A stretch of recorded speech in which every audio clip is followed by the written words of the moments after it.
네, 잠시 후 행복한 아침에서는 생활 속 법률 상식 그 법이 알고 싶다 준비되어 있고요. 네, 그리고 이어지는 라떼는 마리아에서는요. 그리운 향수를 불러일으키는 그 시절 추억 이야기 나눠보겠습니다. 저희는 잠시 후에 다시 돌아올게요.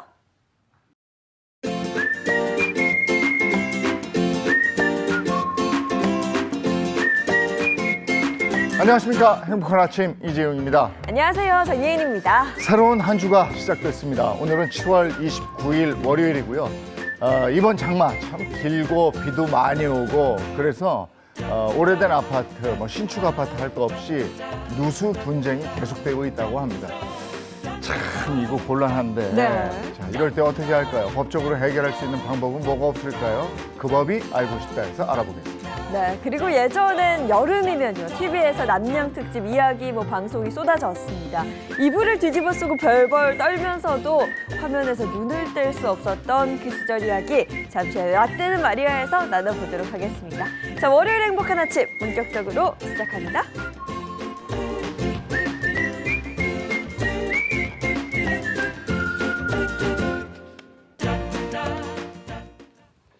네, 화제 이슈를 발빠르게 전해드리는 모닝 브리핑부터 시작하겠습니다. 허주연 변호사와 함께합니다. 어서 오세요. 안녕하세요. 네, 첫 번째 이슈부터 전해주시죠.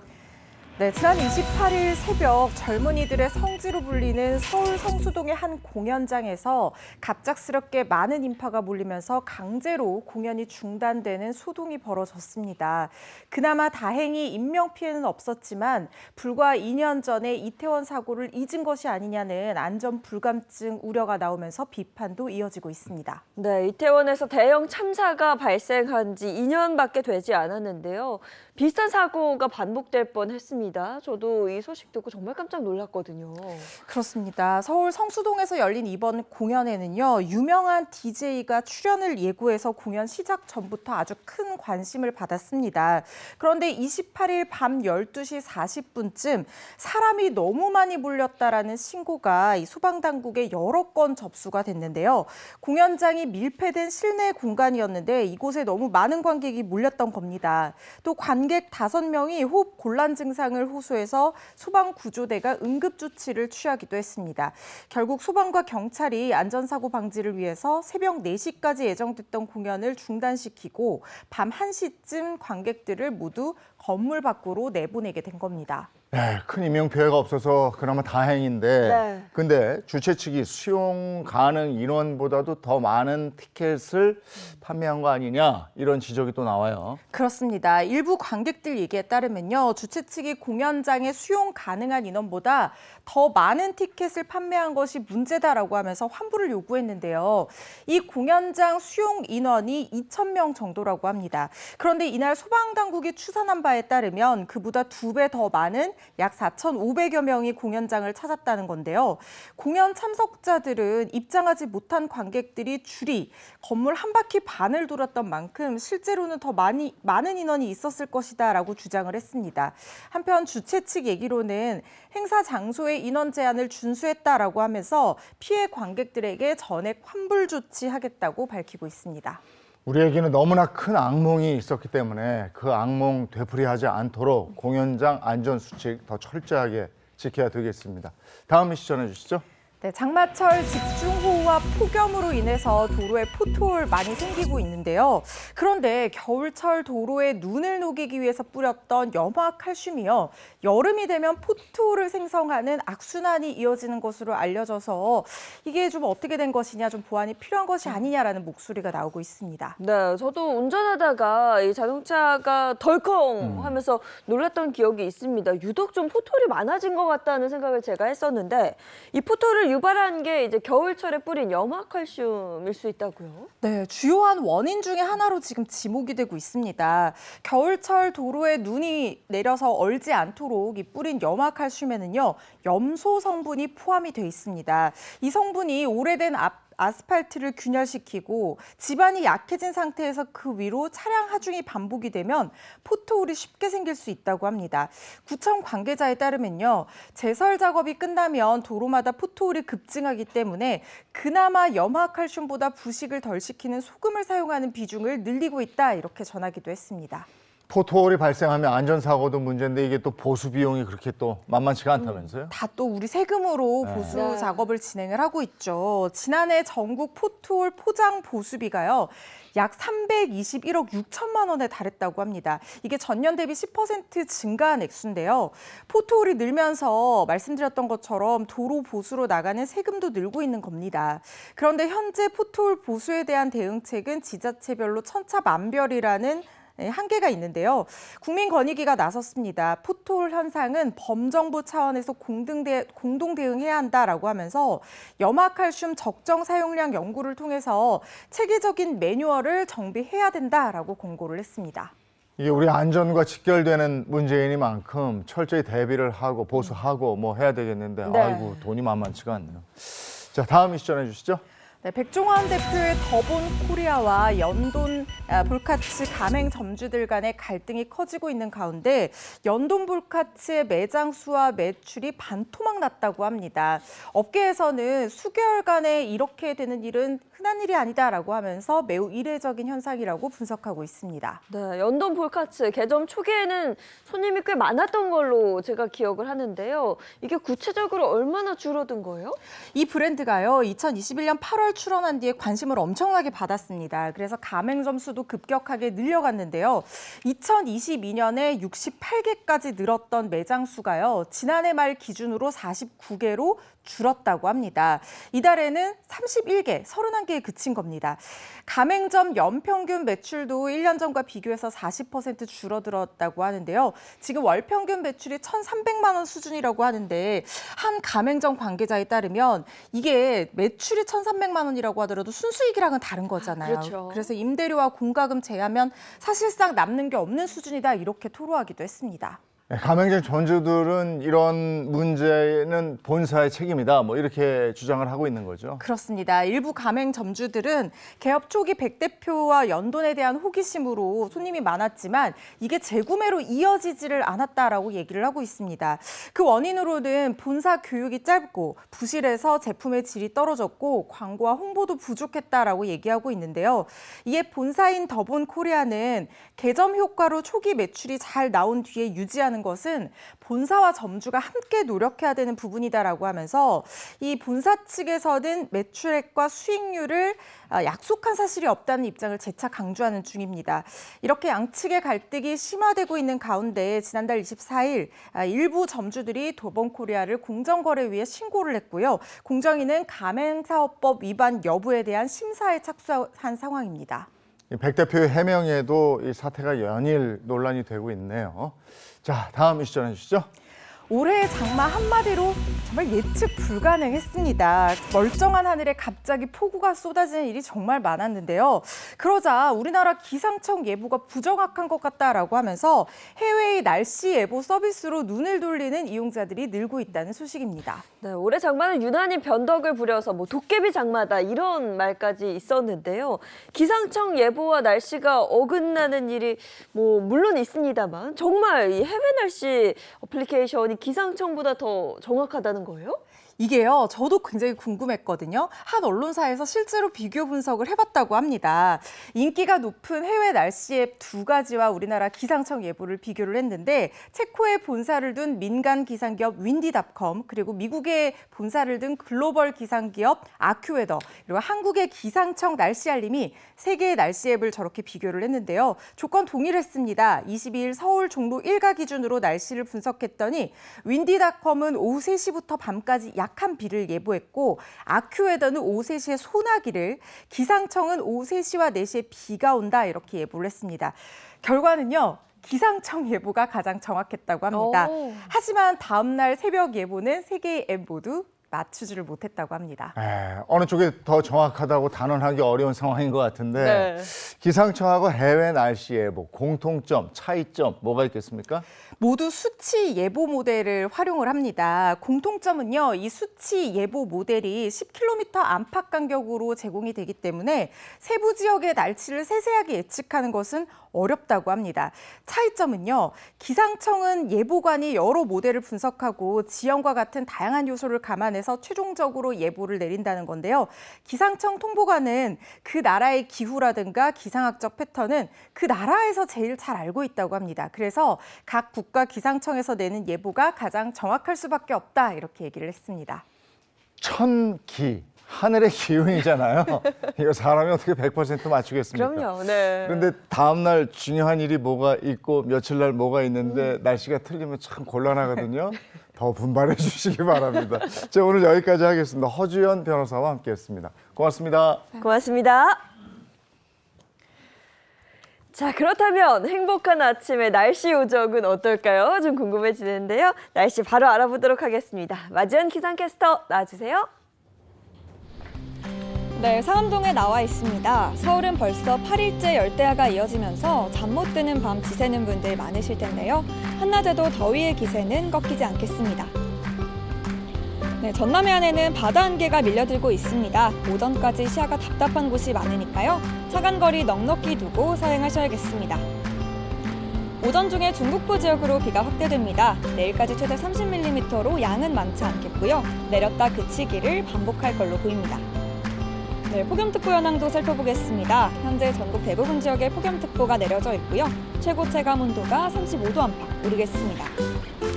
자세한 지역별 낮 기온 보겠습니다. 오늘 서울은 30도까지 오르겠고요. 강릉은 35도, 대구는 36도로 푹푹 찌겠습니다. 이번 주는 수도권과 강원의 비가 오락가락합니다. 주 중반에는 다시 많은 비가 내릴 수 있으니까요. 사전에 호우 대비해 주시기 바랍니다.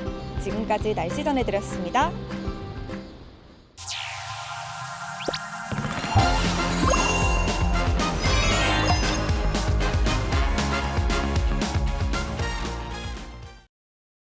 네, 이번에 자동차 관련 얘기 나누겠습니다. 방송인 박수림 씨 그리고 장진택 기자 함께합니다. 어서 오세요. 반갑습니다. 반갑습니다. 네, 반갑습니다. 자, 오늘 들려줄 소식은 스포츠 소식과 관련이 있다고요? 네, 그렇습니다. 지난 26일 개막했죠. 프랑스 파리에서 열린 그 전 세계인의 스포츠 축제.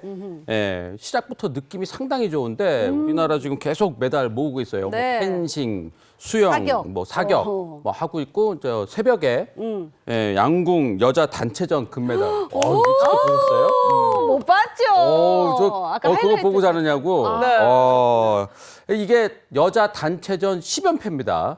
예, 10번, 그러니까 뭐 4년마다 열리는 거니까 대단하다. 네. 꽤 오랫동안 40 년이네. 우승자를 지키고 있는 거예요. 그러니까요. 네. 대단한 거예요. 근데 저도 자야지 하다가 너무 궁금해서 네. 보셨구나. 아, 잠을 잘 못 잤습니다. 보느라고. 아. 근데 정말 재밌었고요. 아, 역시 대한민국이다. 뭐 이런 생각을 하게 됐습니다. 특히나 이 양궁이요. 뭐 30년 이상 세계 정상 자리를 유지한다는 게 야, 이게 정말 쉽지 않은데 대단하다는 맞아요. 생각이 들어요. 근데 우리 양궁 선수들의 독특한 훈련 방식 이게 또 화제가 되잖아요. 네. 근데 이번에는 또 특별한 대상하고 훈련을 펼쳤다고요? 그렇습니다. 그 대상이 피도 눈물도 없는 정말 냉정한 상대와 연습을 했습니다. 바로 로봇이었습니다. 로봇은요, 우리 선수단이 경기장에서 빈틈없는 적을 만났을 때 어떻게 대처해야 할지 대비하기 위해서 투입이 됐습니다. 자, 파리의 경기장을 본뜬 장소에서 실전처럼 대결을 펼친 선수들. 그런데 상대가 생각보다 막강했어요. 로봇은 초반 2발을 제외하고는 모두 10점에 꽂아 넣었어요. 지켜보는 선수들조차 으아! 황당함에 웃음을 터뜨리고 말았습니다. 네, 인간 로봇 김우진 선수 진짜 로봇의 맞대결. 로봇 실력도 진짜 대단한데요. 그럼요. 네, 그러니까 인간계 중에서는 적수가 없다라고 생각을 했던 것 맞아. 같아요. 그래서 저는 우리 양궁 대표팀이 어떻게 훈련할지가 늘 궁금했는데 로봇과 훈련을 하네요. 아, 새롭습니다. 네. 자, 이런 첨단 기술이 이제 선수들과 좀 함께하고 있다는 걸 좀 느껴요. 네, 그렇습니다. 특히 첨단 기술의 집약체인 그 자동차에 도입된 기술이 이 선수들의 훈련을 여러 가지로 돕고 있다는데요. 아까 좀 전에 보셨던 그 개인용 슈팅 로봇, 뭐 요거 외에도 한 5가지 최첨단 기술, 뭐 요거를 좀 소개를 해드릴 텐데 이 슈팅 로봇부터 말씀드리면요. 네. 이 슈팅 로봇은 그냥 막 정확하게 딱 보고선 쏘는 게 아니라 습도, 바람, 뭐 이런 거를 실시간으로 다 모니터링을 해서 분석을 해서 쏴주는 거기 때문에 예, 정확도가 상당하죠. 예, 그래서 무려 평균 9.65. 예, 거의 뭐 9점 아니면 10점이죠. 예, 엄청난 면중률을 자랑한다고 하는데 이 선수들은 이 로봇을 통해서 원하는 시간에 마치 실전처럼 1대1 대결을 언제든지 펼칠 수 있다고 합니다. 어제도 보니까 바람의 영향을 많이 받더라고요. 맞아요. 이렇게 쏘는데 바람이 머릿결에 착 날리는데 그때 쏘니까 8인가 7인가 하더라고. 막 텐 쏘던. 네. 그러니까 대단한데 선수단의 어쨌든 실전 감각을 끌어올리는데도 큰 도움을 줬는 모양이에요. 네, 맞습니다. 그리고 이게 다가 아닙니다. 선수들이 사용하는 이 화살 중에 최상급 화살을 골라내는데도 첨단 기술이 쓴다고 합니다. 그럼요. 자, 화살은 선수들의 손끝에 직접 닿는 물건인 만큼 굉장히 정밀하게 만들어져야 돼요. 네, 그래서 원래 선수들은 자신에게 맞는 화살을 찾기 위해서 수백 번, 수천 번 할 수위를 당깁니다. 그러니까 불량 화살을 그때 테스트하게 되는데, 근데 이제 슈팅머신이라는 기계가 그 일을 대신합니다. 이 기계는 2016년 리우 대회 때 국내 자동차 그룹 H사와 양궁협회가 협의해서 처음 제작이 됐습니다.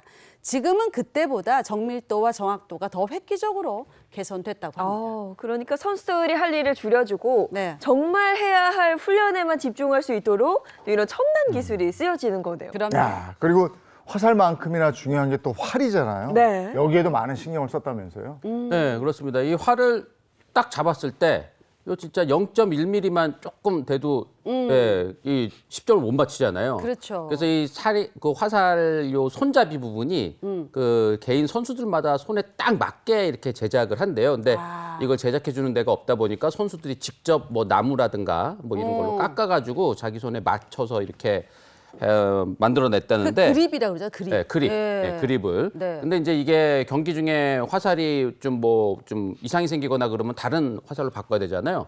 그러면 또 이거를 똑같이 뭐 딱 깎아내야 되는데 이제 요거를 자동차 회사에서 대신해 준 거죠. 3D 프린터로 이거를 똑같이 이렇게 해서 복제하듯이 이렇게 만들어준 뭐 요런 맞춤형 그립.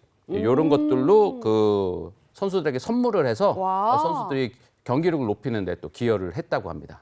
또 지난 도쿄 대회부터 적응이 돼서 중계할 때 더 재미있고 이랬던 네. 그 심박수 측정 장비 맞아요. 이것도 있잖아요. 그럼요. 심박수라는 건 이 선수들의 긴장도를 나타내는 그런 중요 지표입니다. 그 선수들은 평정심 유지 훈련에 심박수 측정 장비를 사용했다고 하는데 선수의 신체에 직접 접촉해서 신호를 측정하는 건 불가능하다 보니까 이 컴퓨팅 기술을 통해서 비접촉으로 측정이 됩니다. 자, 여기에는 자율주행차에 들어가는 세밀한 그 센서 인식 기술이 적용됐다고 합니다. 네. 그 우리나라 선수들은 그 훈련하면서 평소에 그 평정심 유지 훈련을 잘한 덕분에 이렇게 이번에도 그 저 화면 보니까 이 구석에 이렇게 심박수가 나오더라고요. 맞아요, 맞아요. 근데 이제 다른 선수들은 막 뭐 100은 일단 기본적으로 넘고 막 150, 160까지 가는 선수들이 있는데 그런데? 우리나라 김우진 선수 네. 100이 안 됩니다. 70, 90 정도. 네, 이게 진짜 엄청난 훈련의 효과라고 보게 되더라고요. 공복 혈당 말하는 것 같아요. 공복 혈당. 그래서 100이 안 되면 이게 굉장히 정상적인 건데. 당시에 정말 어찌나 대단하다. 침착하던지 기계가 고장난 것 같다 뭐 이런 말도 있었고 오죽하면 수면 심박수다 사람들이 이런 얘기도 했었거든요. 그런 훈련에서 비롯된 거라는 게 정말 대단합니다. 그리고 또 야외 훈련을 위한 또 첨단 장비가 있다고요. 그렇습니다. 야외 훈련용 다중 카메라인데요. 개인 슈팅 훈련할 때 자신의 슈팅 자세를 다양한 각도에서 확인하고 분석할 수 있는 그런 장비입니다. 그러니까 머리 위와 정면 이 두 개의 각도에서 촬영한 피드백 영상을 통해서 선수가 완벽한 자세를 유지하는 데 도움을 줄 수 있다고 합니다. 이 하계 스포츠 축제가 열릴 때마다 이 양궁은 온 국민이 뭐 정말 대단한 성화를 보내잖아요. 네. 그럼요. 그래서 양궁 열풍이 불고 나도 한번 쏴보고 싶다 그러는데 직접 쏴볼 수 있는 데가 있다면서요. 또. 네. 오는 8월 18일까지 경기도 고양시에 있는 H사의 모터 스튜디오. 다 아시죠? 여기서 양궁 체험 행사가 열립니다. 국가대표 선수처럼 직접 뭐 활을 쏴본다거나 그리고 선수들이 실제로 훈련에 활용했었던 훈련 장비들을 체험해 볼 수 있다고 하는데요. 양궁 체험이 끝난 후에는 슈팅 모습이 담긴 네컷 사진 뭐 이런 것들도 이제 기념품으로 받을 수 있다고 하니까 관심 있으신 분들 고양시에 있는 H사 모터 스튜디오 꼭 가보시기 바랍니다. 저도 가보려고. 여기 또 줄 서겠네. 이거 체험 저는 한번 해봤었거든요. 그래요? 근데 저 같은 사람은 당겨지지도 않아요. 덜덜덜덜. 네. 그게 그렇습니까? 보통 힘이 아니더라고요. 자, 오늘 준비한 소식은 여기까지고요. 이번엔 우리 주변에서 일어나는 사건, 사고를 법의 관점으로 풀어보겠습니다. 그 법이 알고 싶다.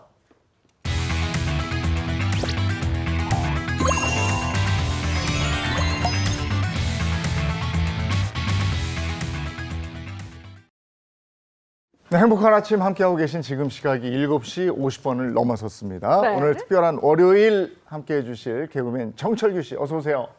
네, 안녕하세요. 개그맨 정철규입니다. 카랑카랑. 네, 월요일에 되니까 더 카랑카랑하네요. 네네네. 반갑습니다. 자, 그리고 월요일 든든한 법률 해결사죠. 강성신 변호사, 허주연 변호사 함께합니다. 어서 오세요.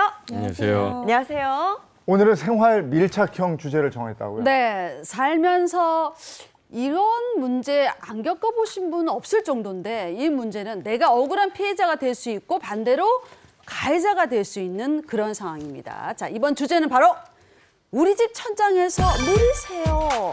누수 분쟁 누구 책임? 자, 첫 번째 사연의 이야기를 꽁트로 한번 만나보시죠. 한바탕 장마가 지나가고 저희 집에는 이상한 일이 생겼습니다. 벽지에 곰팡이가 쓸더니 천장에서 물이 뚝뚝 떨어지는 게 아니겠어요? 아우, 이거 누수가 됐구나 싶어서 당장 윗집으로 올라갔습니다.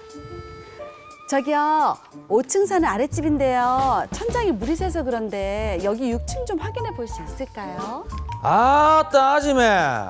우리 집에서 물 새했다는 증거 있어요. 우리 집 아니니까 막 4층 가이소. 아니, 5층에 누수가 됐는데 4층은 왜? 저기요, 물은 아래로 흐르잖아요. 그러니까 누수도 보통 윗집이 원인이겠죠? 그러지 말고 한번 확인이나 좀 해보시고 우리가 얘기를 좀 해보자고요. 아따, 마 사람 죽겠네. 진짜 막 착하게 좀 살라 했더만은 세상이 또 안 도와주고 이러네. 그래서 우리 집을 뜯기라고 하겠다는 거야. 뭐야? 아지매. 예? 우리 집 뜯었는데 뭐 아무것도 안 나오고 그러면은 내가 막 아지매 하마 쭉 뜯어본대. 어머 세상 어머 저 뜯어보다 부사인겨. 나는 사람들이 안 생각했는데 무슨 소리를 그렇게 해요? 너 아니 누수 좀 하긴 하겠다는데 그 뭐 못할 소리예요 그게? 아니 참말로 아지매. 무섭게. 집이 문제인데 왜 이 내 쇠를 들여가지고 이 아지매 집을 고치냐고. 아무튼 아지매 다시는 올라오지 마이소. 또 올라오면 내가 막물 붓고 갖고 막 집을 막 워터파크로 확 알겠어요. 무슨 이런 사람이 다 있어 진짜 뭐 워터파크는 또 뭐야? 진짜. 요즘에는 이웃 잘 만난 것도 복이라더니 하필 우리 윗집에 이런 사람이 살 줄 누가 알았겠습니까? 저희 집에 물이 새든 말든 자기랑은 상관없다는 윗집 때문에 큰일입니다. 이럴 땐 대체 어떻게 해야 됩니까? 아니, 당황하니까 사투리가 확 나왔어요. 나오네. 그 정도로만 화가 나는 문제인 거죠. 저 중간에서 말릴 뻔했어요. 조심하세요. 중간에서 네. 힘들었습니다. 사실 이 누수 문제라는 게 층간소음과 더불어서 이 공동주택 분쟁의 양대 산맥이라고 합니다. 구체적으로 이게 어떻게 된 일일까요? 네, 첫 번째 누수 분쟁은요. 이 네. 윗집 때문에 아랫집이 뿔났다인데요. 보통 집에 물이 새면 어떻게 다들 대응하실까요? 대부분 빨리 누수 탐지 업체를 불러서 그렇죠. 윗집부터 보통 확인을 합니다. 그죠? 네. 그런데 이 사연의 사연자의 윗집은요. 누수 탐지를 거부하면서 문조차 열어주지 않았다고 합니다. 웬일이야. 사연자가 뭐 집에 물이 새고 곰팡이가 핀다면서 애원을 해도 요지부동이었다고 하는데요. 윗집은 나랑 상관없는 일인데 내가 왜 도와주냐 싫다라고 어머. 하면서 약 8개월간 협조를 하지 어이구. 않았다고 합니다. 오, 너무했다. 와, 이거 좀 문이라도 좀 열어주시지. 그러니까. 8개월 동안이나 무시했다는 거는 이 아랫집은 진짜 이 답답해서 죽을 지경이었던 것 그럼 같은데. 8개월 동안 밖에 서 있었던 거예요? 문 열어달라고? 그런가요? 예, 그래요. 답답했겠네요. 답답해. 아유, 큰일 났겠네. 이렇게도 되나 이거? 일단은 이런 상황에서 우리가 흔히 생각할 수 있는 게 민사소송을 통해서 네. 이제 좀 구제 방법을 생각해 볼 수가 있겠는데 네. 제가 봤을 때 이 정도의 경우 8개월 정도의 경우면 조금 특별하게 형사 고소도 좀 생각해 볼 지경에까지 이르렀다라고 봅니다. 왜냐면 우리가 이제 8개월 동안 계속 밑에 집에서 호소를 해요. 네. 우리 집이 이렇게 망가져가고 있다. 뭐 기물을 못 쓰게 되고 있다. 이런 식의 호소를 하고 위에 집 사람은 분명히 이 사실을 알고 있습니다. 맞아. 근데 만약에 원인 자체가 윗집으로부터 나온 거라면 이 윗집 사람은 자신의 행동으로 인해서 밑에 집의 기물이나 재물이 파손될 수 있다라는 생각을 할 수가 있어요. 그렇죠. 예상도 할 수가 있고. 아. 그러면 이게 재물 손괴죄가 될 수는 있는 여지도 있다라고 봅니다. 그래서 만약에 이런 상황이 생기시고 8개월 동안 진짜 내가 너무 고통받았고 상대방이 나의 물건이 훼손된다라는 점을 알거나 알 수 있었다. 분명히 고의가 있다, 미필적 고의라도 있다 이런 부분을 잘 입증하셔서 형사고소까지 생각을 해보실 수 있을 것 같아요. 일단 아랫집에 누수가 생겼다, 물이 샜다 이러면 윗집에서 그냥 방관해서는 안 된다 맞아. 이런 얘기시고 그래서 윗집에 이 사실을 알렸더니 태도가 180도 달라졌다 이겁니까? 네, 맞습니다. 형사처벌을 받을 수 있다는 말에 와. 윗집은 깜짝 놀라면서 문을 열어줬다고 하는데요. 그런데 확인 결과 뜻밖의 사실이 발견됐습니다. 아파트에 문제가 생겨서 누수가 된 거는 맞는데 네. 정작 이 윗집 때문이 아니었던 거예요. 어허. 아파트에 물이 샌다는 건 윗집에 생긴 문제 때문인 거 이건 거의 공식이잖아. 공식이죠, 원래. 아랫집에서 물이 뭐 역류하는 것도 아니고 역류성 식도염이에요. 왜 그거 아니잖아. 위에서 내려가는 건데. 근데 반드시 윗집 책임이 아닌 경우들도 있을 수 있어요. 그래요? 아파트에는 우리 이 세대가 독립적으로 이용하는 전용 공간과 그리고 옥상이나 계단 같은 공용 공간이 있잖아요. 그런데 집 천정에서 물 새는데 이게 어떻게 옥상이나 계단 외벽에서 새는 거예요라고 생각할 수 있겠지만 집 내부에도 공용 공간이 있을 수 있어요. 우리가 아파트 도면에 보면 X자로 표시되는 바로 그 공간, 피트 공간이라고 부르는 공간인데요. 지금 도면 보시는 것처럼 네네네네. 네, 저게 건물 면적에 포함이 되지는 않지만 이런 공간이에요. 건물에 사용되는 각종 설비, 뭐 배관이라든가 이런 것들 집 안에도 모여 있을 수 있잖아요. 그 부분을 얘기를 하는 겁니다. 네. 또 습기나 오염을 방지하기 위해서 제일 꼭대기층부터 아래층까지 연결하는 슬래브 이런 것들도 이 전용 부분으로 생각되는 그 안에 일부 포함이 되어 있을 수 있거든요. 그래서 사실상 그거는 내부에 있는 공용 공간, 피트 공간이 되는 거죠. 그런데 이렇게 공용 공간에서 하자가 발생을 해서 이 비가 샌다라고 하면 네. 그걸 윗집의 책임이라고 보기는 좀 어려워요. 실제로 판례 중에서도 뭐 아파트 외벽에서 빗물이 타고 슬래브 타고 들어와서 아래층에 누수를 발생시킨 경우에 이게 위층 세대의 책임을 물을 수 없다고 판단하는 경우들이 많거든요. 네. 사연자도 마찬가지로 누수 원인이 공용 공간의 파손 때문이었다라고 하면 그때부터는 윗집이 아니라 아파트 관리 주체, 아파트 관리실과 얘기를 하셔야 됩니다. 근데 이게 그래도 아파트 관리실이랑 이거를 상의해야 된다는 이건 또 조금 더 설명을 해주셨으면 좋겠네요. 방금 이제 변호사님 설명해 주셨다시피 이게 누수라는 게 그 원인에 따라서 책임 주체가 달라질 수가 있단 말이에요. 네. 그 누수의 원인이 우리가 주거 공간에서 한정된 어떤 그런 부분이었으면은 이제 전용 부분으로 볼 수가 있고, 그리고 그게 아니라 외벽이나 뭐 옥상이나 말씀하신 계단이나 그리고 공용 배관 같은 거, 이런 부분이 이제 공용 부분에 해당이 된다라는 말이죠. 그래서 집의 전용 부분에 누수가 생기면은 윗집 같은 원인 제공 세대가 보수 책임을 져야 되겠지만, 그렇지 않고 옥상 외벽 이런 전용 부분에 대해서 그 공용 부분에 대해서 문제가 생긴다면 이건 아파트 관리실에 가셔서 문의를 해보시는 게 맞습니다. 그럼 어디서 누수가 생겼는지 우리가 확인을 눈으로 하기는 어렵잖아요. 네. 이걸 전문적으로 탐지해주는 업체가 있어요. 그런데 업체를 부르면 비용이 발생하잖아요. 그래서 일단 그 전에 우리가 대략 이게 어디서 한 건지 좀 확인을 해볼 수 있는 그런 방법들이 있는데요. 이건 추측입니다. 네. 그런데 대부분 이런 경우들이 많다는 거예요. 일단 비가 오면 물방울이 맺히기는 하는데 비가 그치면 순식간에 바짝 마른다. 이런 경우에는 윗집 배관 문제가 아니라요. 건물 옥상에 있는 균열, 이런 공용 부분의 문제로 발생했을 아하. 가능성이 높다고 합니다. 그런데 반대로 비가 오든 안 오든 날씨가 어떻든지 간에 상관없이 물이 맺혀 있다. 이 경우는 윗집 배관 쪽에서 문제가 생겼을 가능성이 높다. 이렇게 볼 수 있다고 합니다. 또 누수가 생긴 곳에서 물방울이 뚝뚝뚝 이렇게 규칙적으로 떨어진다고 하면 이거는 보일러 난방 배관이나 수도 배관 문제일 확률이 높다라고 하고요. 그리고 악취가 나는 경우들이 있어요. 네, 이게 냄새 제일 나는. 힘들죠. 네. 악취 나는 경우에는 화장실 오수 배관에서 문제가 생겨서 누수가 발생했을 가능성이 높다고 하거든요. 이런 것들 보셔서 누수 탐지 전문가와 함께 결국에 원인을 찾으셔야 됩니다. 아유, 집에 물 새면 정말 그 감당이 안 되죠. 그러니까 아래층만 근데 뿔나는 게 아니고 또 위층에서 그런 경우도 있다면서요. 그래요. 자, 두 번째 분쟁이 그렇습니다. 정반대의 상황입니다. 뻔뻔한 아랫집 때문에 윗집이 뿔났다입니다. 앞서 누수 피해를 본 사연자가 이번에는 자신의 집에서 누수가 터지고 말았습니다. 자, 어떤 문제가 생겼는지 사연을 꽁트로 만나보시죠. 누수 문제에 영원한 피해자는 없고 영원한 가해자는 없다더니 얼마 뒤에 이번엔 저희 집에서 누수가 생기고 말았습니다. 제가 최근에 이걸로 고생을 해서 그런지 나는 잘해드려야겠다라는 생각으로 아랫집에 내려갔죠.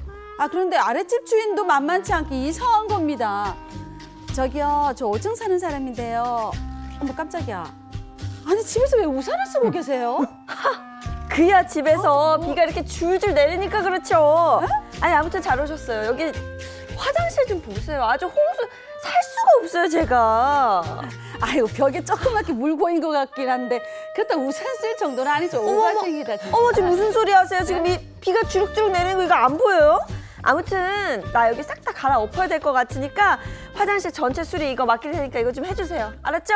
또 사투리 나오네. 전체 수리요? 뭐 이 정도로 전체 수리까지 해요? 그건 좀 강한 거 아니에요? 아, 나 진짜 착하게 살고 싶었는데 세상이 나를 안 도와주네. 아줌마, 그럼 화장실을 갈아엎어야지. 아줌마를 갈아엎을 수는 없잖아요. 그쵸? 이 아가씨 또 왜 이러노? 아니 이 아파트는 대체 뭐길래 위아래로 위아래 위아래 전부 다 이런 사람들이 이상해. 진짜 세상에 못 살겠어 진짜로.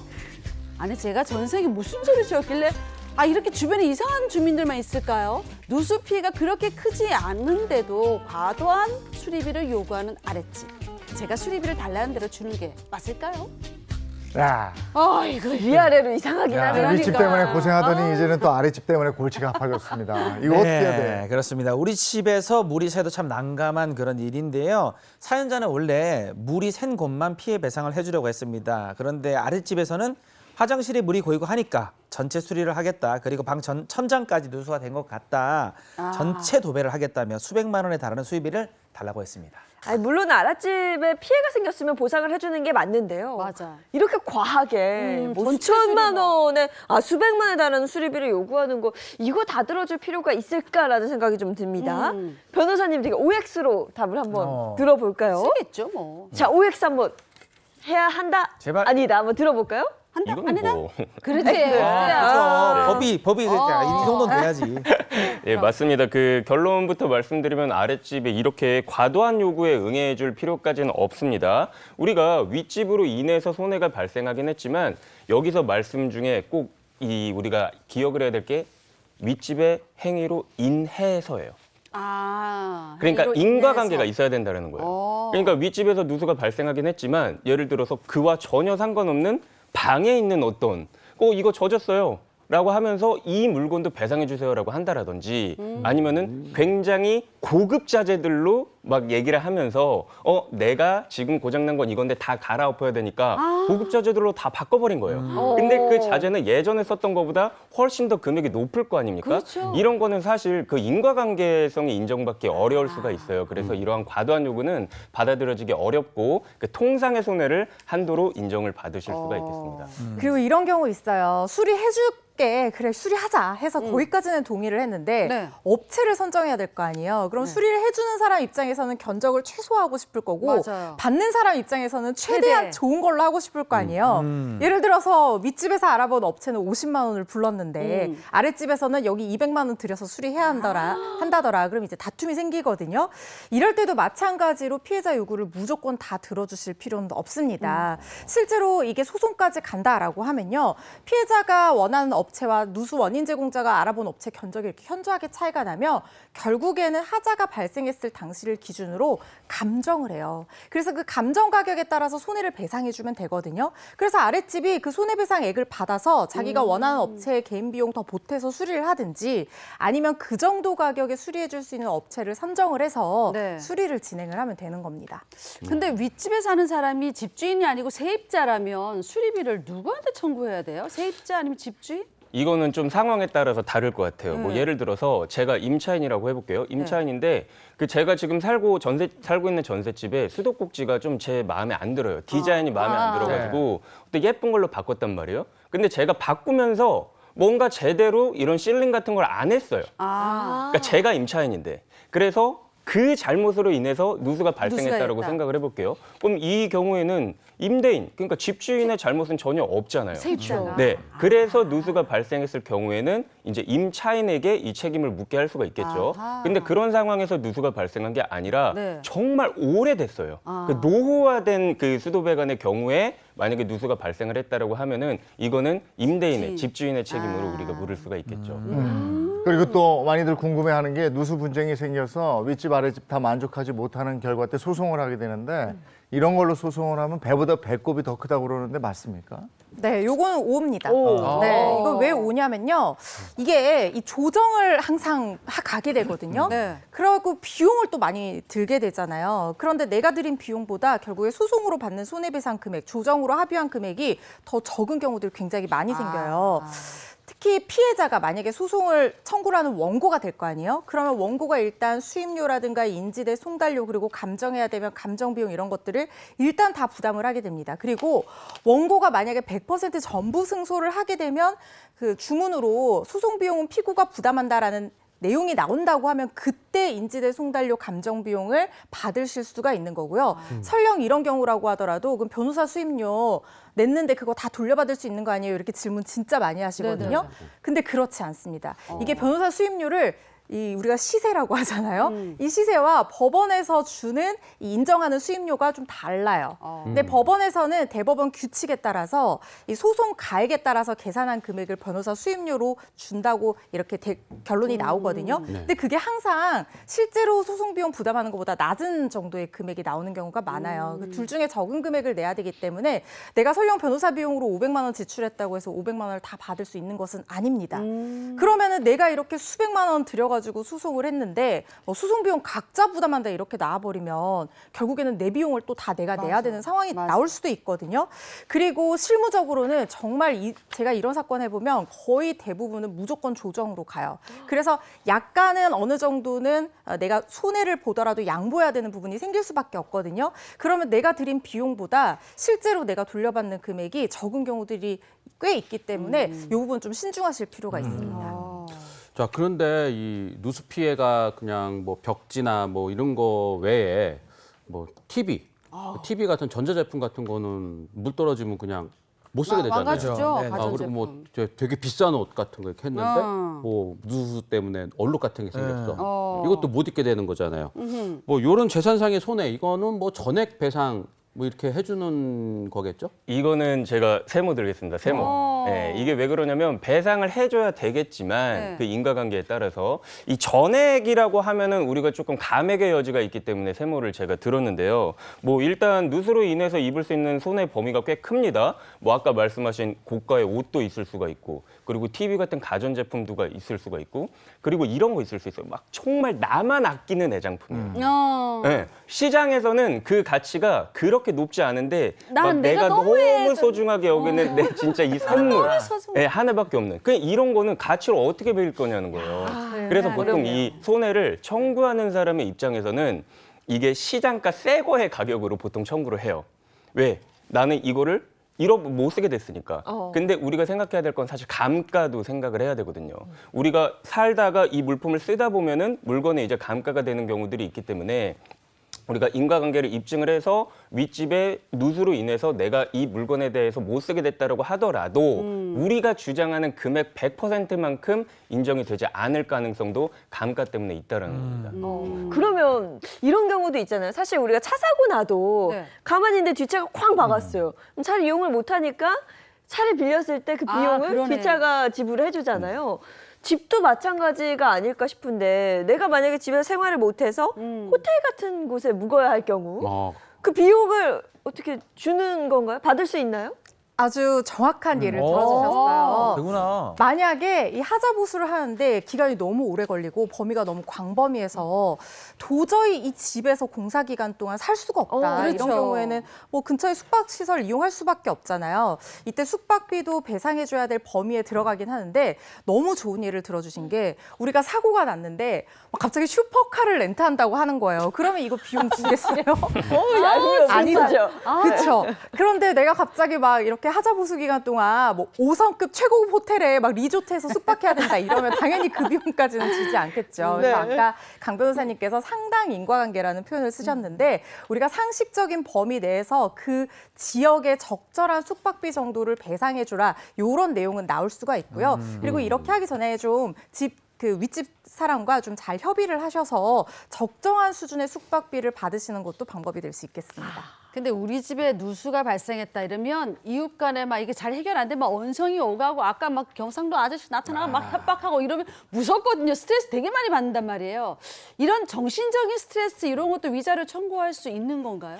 일단 그 누수로 인한 피해 발생하면은 이웃과 갈등으로 인해서 굉장히 스트레스가 크잖아요. 네. 그리고 아까 말씀드렸다시피 내가 정말 세상에서 아끼는 단 하나의 물건이 누수로 인해서 손상이 됐다라고 하면 난 이걸로 인해서 너무 마음의 상처를 크게 맞아. 입고 위자료를 청구하고 싶은 거예요. 네. 근데 원칙적으로는 금전 보상으로 해결이 될 문제라고 보기 때문에 위자료까지는 인정을 하지는 않는데 네. 예외적으로 우리 첫 번째 사연에서 8개월 동안 계속 막 호소하고 제발 좀 봐달라, 원인이라도 찾게 네. 해달라, 제발 좀 고쳐달라 이런 경우에는 예외적으로 정신적 고통도 인정을 한 사례가 있으니까 무조건 누수가 이게 원인이 된다라고 해서 도움을 요청하면은 일단은 그거를 받아들이셨으면 좋겠습니다. 네. 우리 집에서 누수가 발견이 됐을 때 어떻게 하면 되는지 오늘 총정리 한번 해주시죠. 네, 일단 물이 샌다. 새는 네. 일이 없어야겠지만 만약에 샌다면 원인 파악부터 하셔야 됩니다. 책임 소재를 명확하게 하기 위해서 물이 어디서 새는지 이게 세대 내의 독립적인 공간에서 새는지 아니면 옥상이나 외벽 같은 공용 부분에서 새는지 확인을 해보셔야 되는데요. 비가 오든 안 오든 늘 물이 맺혀 있다라고 하면 윗집 배관 문제일 가능성이 높고 비가 올 때만 물이 새고 비가 그치면 바짝 마른다. 그러면 옥상이나 건물의 균열 때문에 생긴 누수일 가능성이 높다는 점 한번 맞아요. 확인을 하시고요. 꼭 전문가를 통해서 최종적인 확인을 받으셔야 되고 그리고 누수 원인이 전용 부분, 그러니까 윗세대의 독립적인 사용 공간에 원인이 돼서 있는 것이다라고 밝혀진다고 하면 윗집 주민에게 수리비를 청구를 해야 되고요. 그게 아니라 공용 공간에 원인이 돼서 누수가 발생했다라고 하면 그때는 공동주택의 관리 주체에게 책임이 있으니까요. 관리 주체와 얘기를 해보셔야 된다는 점 기억하시면 될 것 같습니다. 두 가구 중 한 가구가 아파트에 거주하고 있습니다. 그러니까 이게 이제 사회적인 문제고요. 네, 네. 낡은 오래된 아파트가 많다 보니까 이거 보통 일이 아닙니다. 저도 몇 번 겪었는데 알죠. 일이 큽니다. 일이 커요. 굉장히 큽니다. 그 법이 알고 싶다 여기까지 하겠습니다. 고맙습니다. 고맙습니다.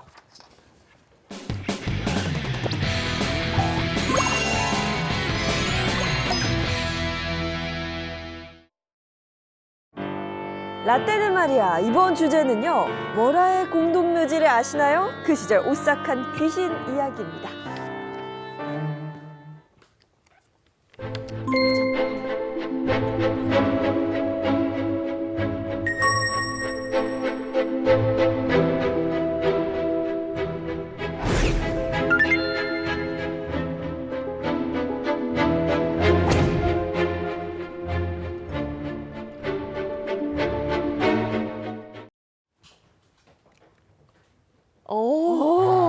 저 그림 뭐예요? 세대간의 추억을 공유하는 시간 라떼는 말이야. 오싹한 귀신 얘기를 해보도록 하겠습니다.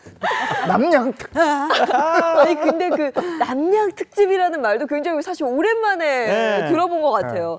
예전에 이제 여름이면 TV에서 남양 특집, 뭐 특집 방송 많이 하곤 했었는데 요즘에는 그런 모습 잘 볼 수가 없거든요. 그렇죠. 옛날에는 이렇게 방송국 저도 코미디 프로 할 때 방송국 가잖아요. 그러면 흰 소복 입고 머리 길게 풀어 헤치고 막 뛰어다니는 스태프들이 있어요. 보면 그게 다 여름이 왔구나. 아하. 저분들 지금 성수기지? 막 이런 생각, 그런 배우들이 왔다 갔다 하잖아요. 그 친구들이 예전에는 지하 구내식당에서 이렇게 하면서 밥 먹고 머리 넘기면서. 남자가 가발 쓰는 것도 있어요. 네. 덤블링 해야 되고 막 그러거든요, 남자들이. 예. 그때는 그랬는데 이제는 그런 분들이 일자리가 좀 없다고. 맞아요. 네, 방송이 없어져서 그런 거겠죠. 맞아, 그럴 수 있죠. 그 옛날에는 귀신 얘기들도 많았고 여러 종류 귀신 얘기들도 많았고 또 귀신 종류도 뭐 처녀 귀신, 몽달 귀신, 뭐 달걀 귀신, 귀신. 뭐 그리고 뭐 또 밤이 되면 부지개경에서 또 바뀌는 도깨비 얘기 뭐 이런 것들도 해가지고 한 몇백 개 가지 막 뭐 이런 종류도 맞아요. 있었다고 하죠. 네, 뭐 요즘 세대들한테 도깨비 얘기하면 전부 다 공유 얘기를 많이 할 것 같은데. 공유. 네, 공유. 옛날 뭐 빗자루 부지깽이가 뭐 도깨비가 됐다 이러면 믿겠습니까? 안 믿죠. 우리 공유 오빠를 빗자루 부지깽이랑 비교하지 마세요. 막 이렇게 화를 내겠죠, 그죠? 자, 아무튼 그리운 그 시절 남양 특집이라고 하죠. 아무도 안 하면은 우리가 해야 되지 않겠습니까, 그죠? 맞아. 우리나라의 그 귀신의 역사 이거 한번 쭉 거슬러 올라가 보도록 하겠습니다. 네. 80년대 말에서 90년대 초에 홍콩 할매 귀신. 어우, 네, 홍콩 당시 이 인지도 귀신이 세죠. 사회적 파장이 네. 컸어요. 아이들이 이 귀신이 있는 게 사실이냐 이러면서 방송사에 확인 전화하기도 하고 또 뉴스에 보도가 되기도 하고 막 이랬다는 거죠. 와, 그러니까 이게 어떻게 보면 최초로 매스컴을 탄 귀신인데 이게 재밌는 게 이 귀신이 실제로 홍콩에는 없고 우리나라에만 있다고 하더라고요, 이게. 근데 홍콩에는 없는데 왜 이름이 홍콩 할매 귀신인 거예요? 그러니까 홍콩 출신도 아니면서 왜 홍콩 할매 귀신이냐. 비극적인 스토리가 있습니다. 그야. 한 할머니가 자신이 키우던 고양이가 있었는데 그 고양이를 안고 홍콩 여행을 떠났습니다. 근데 타고 있던 비행기가 추락해서 사망하고 말았다는 이야기입니다. 그래서 할머니가 원한을 품고 고양이랑 융합해서 반은 고양이의 얼굴을 반은 할머니의 얼굴을 가진 반인 반묘 귀신이 되었다는 그런 슬픈 스토리가 있습니다. 네. 제가 이 슬픈 스토리 네. 이게 제가 92년도 초등학교 6학년 때 얘기인데 제가 이때 떨었던 초등학생입니다, 실제로. 네. 지금 들어보니까 좀 황당한 얘기인데 그때는 이렇게 무섭더라고요. 그렇죠. 그때는 아이들이 얘기를 듣고 왜 떨었냐면은 특히 할머니가 하교하는 초등학생들만 골라서 해친다. 막 이런 얘기들이 많았었어요. 그러다 보니까 너무 무서웠고 이걸 빌미로 막 아이들이 등교까지 거부하는 그런 일들이 많았다고 합니다. 야. 그래서 아이들 사이에서는 홍콩 할매 귀신 만났을 때 살아남는 방법이 공유되고 막 이랬다면서요. 그렇죠. 홍콩 할매를 만났을 때 해서는 안 되는 행동이 있습니다. 첫 번째, 할머니에게 손톱 발톱을 보이면 바로 잡아먹고. 맞아 이거 있었어요. 두 번째, 저녁에 돌아다녀도 잡아먹힌다. 맞아. 그 다들 일찍 들어가라고 그랬었죠. 네. 세 번째, 할매와 이야기할 때 문장 끝에 무조건 홍콩이란 단어를 붙여야 한다. 홍콩. 이 세 가지를 지켜줘야 된다. 이런 말이 있었어요. 홍콩. 네. 말 끝에 홍콩을. 예, 그러기도 하고 또 저희 창원에서 하나 더 있었는데요. 네. 2층, 4층에 사는 학생들은 건들지 않다 했어요. 왜냐하면 이사 간다. 뭐 이런 얘기들이 있었어요. 그냥 아무 말이나 다 하는 것 같은데요? 네네네. 재밌네요. 말 끝에 홍콩을 붙이라. 예. 홍콩. 홍콩 해야 돼. 무조건 홍콩. 붙이고. 네네. 근데 사실 이게 말이 안 되는 게요. 제가 듣기로는 당시 우리나라 비행기가 홍콩으로 가다가 추락한 일이 없고요. 그리고 뭐 그때 당시에도 고양이를 안고 탄다는 것 자체가 그렇지. 비행기를 말이 안 되죠. 고양이 이렇게 안겨 있는 고양이 흔치 않습니다. 근데 왜 이런 얘기가 탄생했을까요? 근데 여기 뭐 한 두 가지 의견이 있다고 그럽니다. 네. 첫 번째가 괴담이 유행했던 1980년대 말에서 1990년대 초에는 항공기 추락 사고가 지금보다 많았대요. 그 공포로 인해서 생긴 괴담이다 이런 얘기가 있고 이 두 번째가 당시 어린이 유괴 사건 같은 그런 범죄가 많이 있어서 네. 아이들이 방과 후에 오락실 같은 데 들리지 않고 일찍 귀가할 수 있도록 어른들이 괴담을 지어냈다 이런 설이 있다는 겁니다. 일단 아무튼 요즘에는 뭐 귀신 얘기 같은 게 요즘에는 거의 없죠? 근데 우리 어렸을 때 그때는 왜 이렇게 막 귀신 얘기들이 많은지 모르겠어요. 그게 왜냐? 어이 깜짝이야. 옛날에는 귀신이 살기 좋은 딱 좋은 환경이 두 가지가 있습니다. 재래식 변소 그리고 공동묘지. 일단 변소에 나오는 귀신은 유행어가 있었습니다. 다들 아시죠? 네. 빨간 휴지 줄까? 파란 휴지 줄까? 무섭긴 해요. 그 무서운 와중에 또 빨간 휴지 주세요. 그러면 바로 죽는 거예요. 파란 휴지 달라고 해야지 살았다. 뭐 이런 뭐 얘기들이 있었어요. 이 괴담은 대한민국에 있는 사람이라면 모르는 사람이 없을 정도예요. 네. 그래서 그때 왜 하얀 휴지 주세요. 엠보싱 휴지는 없나요? 막 이런 걸 개그 해줬을 정도로 막 네, 그런 얘기가 맞아, 나왔는데 그랬었어. 아무튼 이게 일본에서 처음 시작돼가지고 대한민국에 전해진 그런 괴담이라고 하대요. 일본에서? 네네네. 일본에. 그 사실 옛날 재래식 변소는 집에서 좀 멀리 떨어져 있기도 하고, 네. 예, 그래서 뭐 그 전등 같은 것도 좀 약간 이제 희미하게 들어와 있고 뭐 없거나 진짜? 막 이랬었죠. 변소. 예, 그래서 딱 봐도 이제 귀신이 나올 것 같은 그런 아, 분위기였고, 맞아. 그래서 아이들은 이렇게 딱 앉아서 볼일 볼 때 밑에서 갑자기 손이 확 나오는 것 같은 예? 그런 공포를 언제나 느끼면서 이렇게 예, 손잡고 같이 가죠. 맨날 이걸 맞아. 그랬었잖아요. 네. 누나가 밖에 서 있고 네. 남동생은 변소 볼일 보고 막 그러고 맞습니다. 아우. 그리고 또 우리나라에 귀신이 등장하기 좋은 전제 조건이 또 있죠. 앞서 얘기했던 공동묘지. 근데 제가 알기로 또 그 박세리 감독이 예전에 담력 기른다고 뭐 공동묘지에서 훈련했다, 뭐 스포츠 맞아요. 선수들 훈련했다 이런 얘기 많이 들었거든요. 뭐 군인들 훈련할 때 오. 담력 기른다, 운동선수들 훈련할 때 담력 기른다고 공동묘지에 가서 뭐 했다. 이런 얘기 많이 했잖아요. 근데 저는 공동묘지가 조선시대부터 전해져 오는 그런 장례 문화인 줄 알았거든요. 근데 우리나라의 공동묘지가 처음 생긴 게 1912년이었다고 합니다. 그래요. 이게 공동묘지가 일제 잔재라고 그러는데요. 우리나라는 산소가 모여 있지 않고 곳곳에 퍼져 있잖아요. 맞아요. 근데 일본인들이 우리나라에 기차, 도로 놓으려면 산소 정리부터 해야 되겠다 했던 거예요. 아. 그래서 산소를 한 군데 모으기 위해서 공동묘지라는 게 출현했던 거죠. 네, 하긴 그 전에는 산소라는 게 우리의 그 삶의 공간에서 좀 떨어져 있는 그런 위치였잖아요. 뒷산. 그것도 자기 밭에도 많이 했는데 아무튼 공동묘지가 생긴 게 겨우 100년 정도밖에 되지 않았다는 게 좀 신기하긴 하네요. 예. 그래서 경동묘지에는 무슨 묘지요? 예, 공동묘지. 공동묘지. 공동묘지. 경동묘지. 공동묘지입니다. 예. 예, 또 공동묘지에는 이제 이렇게 모여 살기 때문에 그래서 귀신들이 이 많았던 게 아닐까라는. 한 많은 귀신. 예. 근데 이 귀신이 나라마다 좀 달라요. 서양에는 좀비 귀신이 있고 네, 중국에 맞아요. 강씨가 있잖아요. 맞아요. 근데 우리나라 귀신하면 딱 떠오르는 모습이 있어요. 그렇죠. 그렇죠. 네. 우리나라 귀신의 특징이야 뭐 많죠. 하얀 치마 저고리, 그리고 소복을 입고 긴 머리를 풀어했습니다. 저거. 너무 무서웠어요. 그게 한국 전통적인 귀신의 정석이에요. 거기에 눈에서 피까지 쭉 흘려주면 발영점정. 이게 좀비는 입에서 피를 흘리지만은 우리 K 귀신들은 또 눈에서 피를 흘리잖아요. 아, 무서워. 진짜 오리지널 눈에서 흘리는 이 피가 진짜 무섭거든요. 아 무섭죠. 이게 한이 많아서 그렇다. 한이 많아서. 눈에서 피눈물을 말씀하신 흘린다. 것처럼 한국의 전통적인 귀신은 소복에 아까 화면에서 봤죠. 네. 머리 긴 머리 해가지고. 근데 반전이 있어요. 퀴즈 드릴게요. 네. 한국의 전통적인 여자 귀신은 사실 1960년대 이후의 네모이다. 야, 여자 귀신의 역사까지 우리가 이제 또 공부를 해야 되네요. 1960년대 이후에 네모다? 네. 이게 뭐 네모다? 처녀이다. 오늘은 답이 좀 그래요. 답 뭐지? 바로 공개할게요. 네. 네. 뭐지? 만들어진 귀신이다. 만들어졌다고요? 1960년대 이후에 만들어진 귀신이라는 거예요. 그럼 네. 그전 귀신하고는 좀 다르나요? 그러니까 우리나라 고전 속에 등장하는 귀신은 오늘하고는 좀 다릅니다. 예를 들어서 장화홍련의 귀신을 보면 네.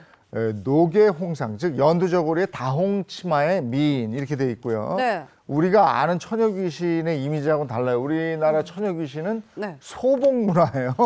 그죠? 근데 그 전에는 그 색동저고리를 입었다는 거죠. 아 그래요? 네. 좀 다른데요? 옥동자인데 그럼 옥동자? 그 귀신이 원래는 좀 컬러풀한 옷을 입었다는 말씀이시죠? 네. 그럼 언제부터 이 소복이 이게 시작된 거예요? 그걸 알려면 이 작품 얘기를 안 할 수가 없는데 네. 1967년에 월하의 공동묘지 유명한 작품 얘기입니다. 월하, 달빛 아래 공동묘지다 이런 뜻인데 여곡선과 함께 대한민국 공포 영화의 수작으로 꼽히는 그런 영화입니다. 저는 월화만 나오는 귀신인 줄 알았어요. 월화 귀신. 네. 월하였어요. 뒤에는 쉬어야죠. 달 아래. 네. 너무 유명하죠. 무덤이 반으로 쫙 갈라지면서 귀신이 쫙 등장하는 명장면.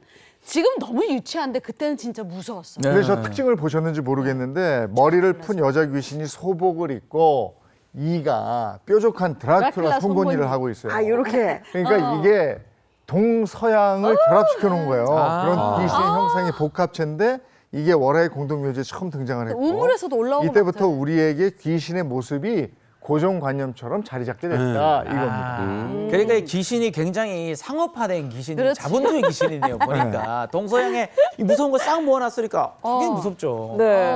저는 지금 보는 것만 해도 저는 유치하다는 생각 안 들고 좀 무서워요. 밤에 저럼 나 무섭. 그러니까요. 그리고 이 월화의 공동묘지에서 완성된 이 전통 여자 귀신이 그 TV 시리즈 전설의 고향에 또 등장합니다. 어렸을 때 전설의 고향 한다. 그쵸? 앞에 이걸 뒤집어 쓰고. 대중적으로 고착화되기 시작한 거예요. 이거 참 재밌게 봤었죠. 우리나라 남양 특집 드라마의 시작이 1977년 이 방영된 음악. 드라마 어머나. 전설의 고향. 전설의 고향은 우리나라에서 전해지는 전설입니다. 민간 설화 같은 걸 바탕으로 만들었죠. 이 이야기 끝에는 꼭 나레이션으로 이 이야기는 어느 충청북도 지역에서 전해져 내려오는 전설로 아직도 그 지극한 효심이 전해져 내려오고 있습니다. 이 말이 많이 유행했었어요. 이 맞아. 이야기를. 이 이러면서. 이야기를. 네. 또 그 중에서도 가장 유명한 게 내 네. 다리 내놔. 아, 그거 있잖아요. 맞아. 네. 남편이 중병에 걸리자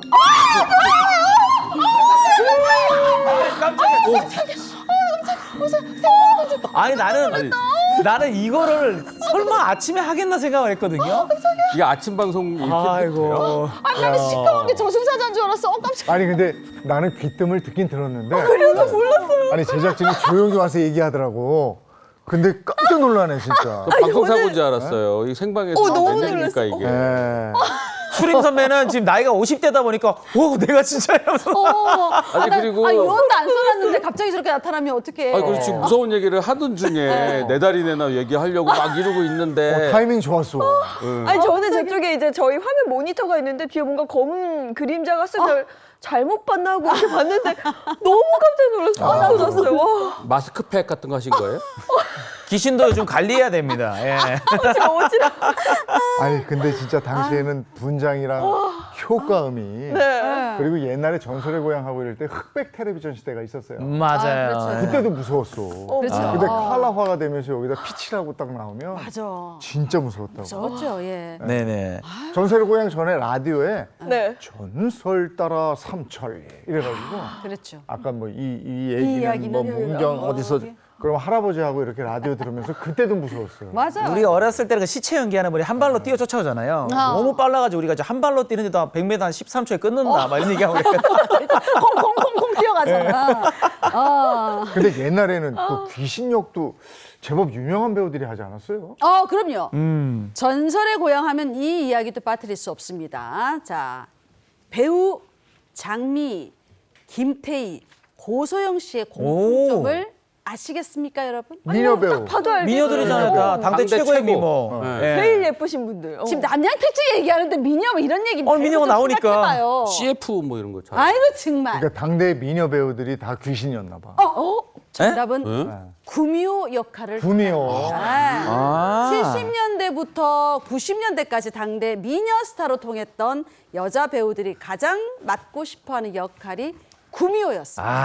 왜냐하면 구미호 역할을 맡으면 여우혼이 붙어가지고 반드시 스타가 된다 이런 이상한 미신이 아니 있었고. 어쩐지 사춘기 때 귀신이 그런데 근데 이상형이더라고. 저분들이 다 미녀 여배우잖아요. 예. 그럼요. 구미호가 여우 아닙니까? 여배우, 여우. 맞잖아. 맞네. 근데 실제로 그러네. 그 구미호 역할을 한 배우들이 다 떴대요. 그러니까. 1979년에 일대 구미호가 한혜숙 씨예요. 그리고 80년대에 장미희 씨, 정윤희 씨, 90년대는 송윤아 씨, 노현희 씨, 2000년대 한예슬, 한은정, 신민아 이야, 떴잖아. 최고네 최고. 네. 진짜 네. 그러네요. 네. 오. 그리고 옛날에는 그 레전드 공포 드라마도 굉장히 많았습니다. 네. 그 중에서 1994년에 방영된 드라마 M. 심은하 씨. 그 당시 주인공이었던 배우 심은하 씨의 눈이 초록색으로 싹 변하잖아요. 그러면 시청자들이 다 긴장하잖아. 아. 왜냐하면 이제 곧 등장 인물 중에 누군가는 죽는다 이거거든요. 야, 그래. 그거 제가 기억할 수밖에 없는 게 제가 그때 처음 1분 뉴스라는 걸 할 때인데 1분 뉴스 바로 앞이 M이야. 그래서 M 드라마의 마지막 씬이 꼭 심은하 씨가 이렇게 막 이렇게 있고 막 눈 무섭게 이렇게 하고 무슨 꼬챙이 같은 걸로 계단 있어. 그럼 그 옆에 계단 난간을 쫙 긁으면서. 여기서 막 팍팍팍팍팍 불똥이 튀어. 그리고 M 하고 딱 나와요. 맞아, 마지막에 그럼 M. 바로 1분 뉴스가 시작이 돼. 1분 뉴스입니다. 갑자기 현실로 딱. 이거 기억나네. 무서웠어요. 아, 대단했죠. 맞아요. 당시 심은하 씨가 여배우의 대표 주자로 통했기 때문에 엄청난 연기 변신을 한 셈인데 대단했죠. 이 M은 메디컬 스릴러라는 장르의 드라마이면서도 악령이라는 소재를 거기에다가 최초로 사용을 하면서 야, 그 공포가 대단했고요. 시청률이 50%. 이야. 국민의 반이 본 거예요 이거를. 목소리도 되게 보카술라 당신이 날 두 번 죽일 생각이가. 맞아, 그거. 두 번 죽일 생각이네. 이게 시청률이 50%까지 가고 요거 끝나자마자 1분 뉴스였잖아. 1분 뉴스 시청률도 그때 한 30%였어요. 이야. 30%. 무슨 일본 뉴스가? 예. 대단했어요. 그리고 도시전설이라고 하죠. 시대별로 유행했던 괴담도 달랐어요. 80년대 홍콩 할매 귀신이 있다면 90년대는 김민지 괴담이 있었습니다. 다들 들어보셨죠? 김민지. 이건 저 잘 네. 모르겠는데. 저는 이 세대예요. 저는 싹 그래? 다 이걸 알고 있어요. 전 모르겠어요. 김민지에 따면 나도 들어본 것 같긴 한데. 그 김민지 괴담이 우리가 흔히 쓰고 있는 그 집회와 큰 관련이 있었어요. 네, 맞아요. 그 사연은 이랬습니다. 한국조폐공사 사장에게는 딸 김민지 양이 있었습니다. 어느 날 납치범에게 붙잡혀서 살해를 당한 겁니다. 그러자 조폐공사 사장은 죽은 딸의 원혼을 달래주기 위해서 화폐에 김민지 양의 이름과 흔적을 숨은 그림 찾기처럼 숨겨 놓았다 카더라 이런 근데 이것도 끝에 카더라로 끝나는 게 예. 약간 좀 수상하긴 한데 이제 친구들이랑 모여서 숨은 그림 찾기 하듯이 그렇죠. 이걸 찾는 거죠. 찾았었어요. 예. 참고로 이 괴담은 신권이 아니라 구권이 있던 시절의 이야기고요. 괴담 자료 띄워주시죠. 10원 동전의 다보탑 밑에 김이라는 글자가 그죠, 있다는 예. 썰. 그래. 50원 꺾여진 벼가 범행 당시 사용된 흉기라는 썰. 낫. 예. 100원 동전을 거꾸로 보면 이순신 장군의 수염이 사실은 김민지 양의 머리라는 머리. 썰. 이게 끝이 아닙니다. 500원 학의 다리가 김민지 양의 팔을 의미한다는 손 두 개 말. 겹쳐놓은 거. 예. 옛날 1000원 지폐 학대에 보면 김민지 양의 영문 이름 M-I-N 민이라고 쓰여 있고요. 옛날 10,000원 지폐 갑니다. 세종대왕이 입은 골룡포에 김민지 양의 다리가 맞아요. 있다는 다리. 썰. 소름이 돋으십니까? 아니요. 아니야. 아니 저게 저 억지 같은데. 저는 저거를 그 당시 다 친구들하고 막 얘기하면서 하나하나 맞춰보고 보면서 했어. 저도 맞춰보고 그랬어요. 했어요. 근데 지금 보니까 소름 돋는 것도 있고 좀 억지 같기도 한데 야, 그래도 그럴싸하지 않습니까? 아니 근데 요즘에는 것 같아. 국권이 아니고 신권을 다 쓰다가 보니까 이 얘기는 그런 얘기가 다 있었어 이런 분들도 계실 텐데 아무튼 한국조폐공사에 전화통이 불이 났다고 그럽니다. 문의한다. 소문이 너무 퍼지면서 한국조폐공사가 곤욕을 네. 치렀다고 하는데 그래서 결국 해명에 나섰습니다. 광복 이후에 오늘날까지 김민지라는 이름을 가진 조폐공사 사장의 딸도 없고 시장의 자녀가 납치된 사건은 더더욱 없고 이렇게 밝혀졌습니다. 아이쿠야. 그러니까 하더라 조폐공사가 이게 진짜 얼마나 이렇게 시달렸으면 이거를 이런 해명까지 그러니까요. 예. 하여튼 이런 해명까지 했을 때 지금 생각하면은 그냥 좀 웃기네요, 그냥. 그래, 그렇죠. 웃긴다. 웃음이 나오죠. 근데 예전에는 그랬지만 이제는 좀 달라졌습니다. 증거까지 가져오면서 조금 더 구체적이고 그럴싸한 괴담이 나오기 시작했는데요. 2000년대는 운전자들 사이에서 자유로 귀신을 목격했다. 자유로 귀신. 귀신. 아시죠? 네. 그런 목격담이 좀 한때 떠돌았었어요. 맞아. 네. 저기 자유로 귀신 제가 잡으러 몇 번 갔었거든요. 아니 근데 이게 유명했던 게 그 서울에서 파주로 가는 그 길이잖아요. 네. 긴 길에 달리다 보면은 저 머리서 이렇게 머리 긴 소복 입은 이런 여자가 선글라스를 끼고 있대요. 맞아, 저. 어디서 보더라고. 근데 저게 무섭긴 해요. 선글라스를 왜 끼시 자세히 보니까 눈이 파여 있다는 거예요. 어머, 이거 연예인들도 많이 봤다라고 할 정도로 이 굉장히 유명한 사람 인지도 있습니다. 이 사람. 네. 이 귀신이 특이한 게 당시 목격담이 좀 많았어요. 인터넷에서는 자이로 귀신 때문에 사고 날 뻔했다 그러니까, 이런 글도 예. 많이 올라왔고 연예인들 중에서도 방송인 탁재훈 씨, 개그우먼 박희진 씨 등이 본 적이 있다 이렇게 증언을 했어요. 아니 그때 연예인하고 매니저들이 인적이 드문 시간에 자유로를 달려서 이동하는 경우가 많았는데 그렇죠. 그래서 유독 연예인에게 목격담이 많았던 것 같고요. 네. 신기하게도 각자 다른 날 이 귀신을 봤는데 이게 얘기를 해서 몽따주를 그려보면 네. 다 같아. 어머. 그 몽타주가 지금 요 몽타주인 거죠. 지금 저 옆에 있는. 누구 닮았어. 누구 닮았어. 네. 근데 이게 뭔가 진짜 원한이 있는 귀신이 아닐까요? 네. 그러니까 그때 교통사고로 이 자유로에서 억울하게 사망한 사람의 원혼이다라는 그 다양한 추측들이 나왔는데 네. 그 중에서 아주 구체적인 이거 아니다. 네. 이 가수 부활의 김태원 씨다라는 말을 했어요. 아니 그러려면 부활의 그 가수 아주 김태원 씨. 구체적인.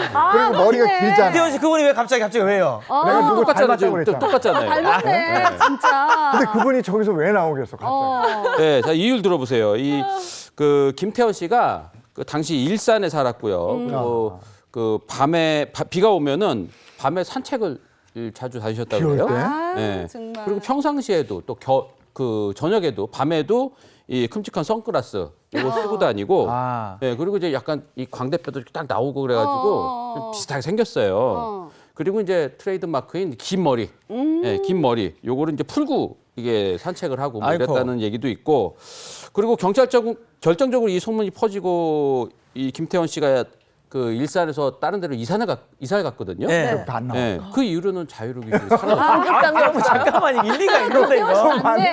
태원 씨 좀 김태원 씨 맞네. 불러가지고 일리가 네, 있는 이거 거예요. 일리가 있는데 이거는 아무튼 김태현 씨한테 직접 물어보는 뭔가 얘기를 해주지 않을까 그래야 싶습니다. 되겠네. 예. 그리고 또 시간이 지나면서 옥수역 귀신, 봉천동 귀신처럼 특정 지하철역이나 지명 가진 귀신들도 등장을 했습니다. 특히 옥수역 귀신 같은 경우에는 지하철 옥수역과 관련한 미스터리한 괴담이 아이고야. 웹툰으로 화제가 저 뭐예요? 됩니다. 나중에는 영화라도 제작됐고요.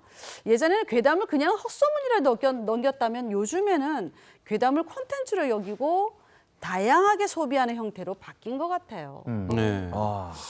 그러니까 당시 유행했던 귀신들이 이렇게 시대별로 이렇게 뭔가 이렇게 체계가 좀 이렇게 있고 막 그러네요. 네, 근데 봉천동 귀신 요거는 제가 처음 들어봤는데 요거 봉천동 귀신은 일단 좀 검색을 해가지고 좀 찾아봐야 되겠네요. 봉천동 귀신. 그리고 뭐 유독 이제 연예인들 가수 같은 경우에는 녹음실 네, 뭐 맞아, 귀신이 맞아. 있었다, 네. 뭐 네네. 목소리를 들었다 이런 얘기도 있고 유독 좀 목격담이 많이 들리는데 혹시 여기 계신 분들은 뭐 이런 귀신 이야기 아니 우리는 그 고등학교 때 보면 뭐 전교 1, 2등 다투는 애들 시기에다 하나가 밀어가지고 떨어져 네. 저는 죽었는데 머리부터 나중에 떨어져서. 막 밤에 공부하고 있는데 갑자기 걔가 탁 창문에서 보고 있어. 그러니까 웬일이야? 이랬더니 여기는 3층인데 뭐 이런 맞아, 얘기 맞아. 많이 했었어요. 비 오는 날 특히나. 아니 방송사에도 있어요. 우리 숙직을 예전에 네. 했으니까. 직실 귀신 네. 맞아. 숙직하고 이렇게 나가면 방송사가 을씨년스러워. 어이구야. 근데 어느 스튜디오 앞을 지나가는데 뭐 스튜디오 위에서 뭐 목을 매서 뭐 몇 년도에 누가 뭐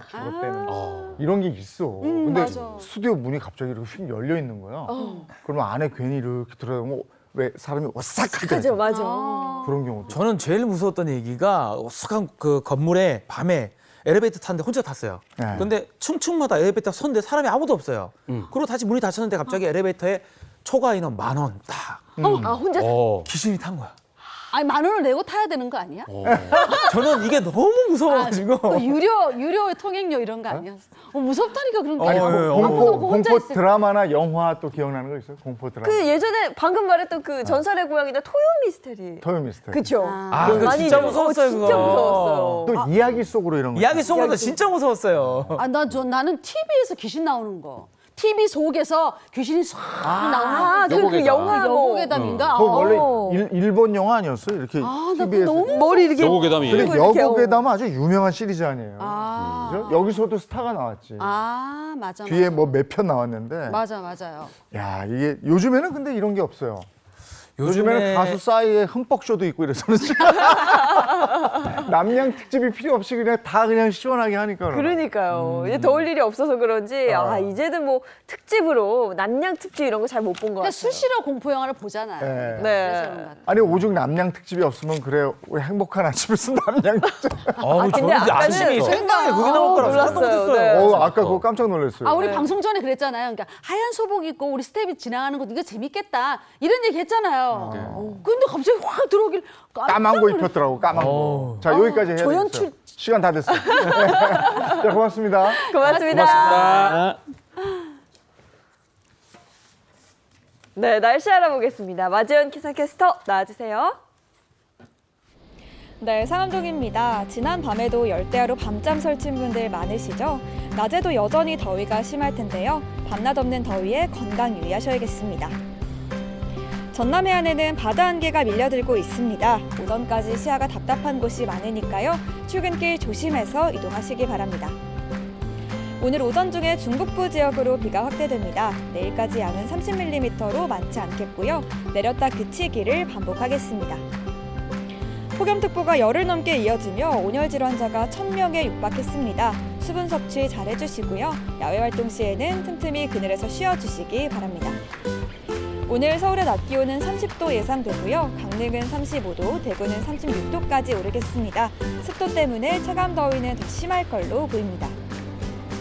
네, 이번 주는 수도권과 강원에 비가 오락가락합니다.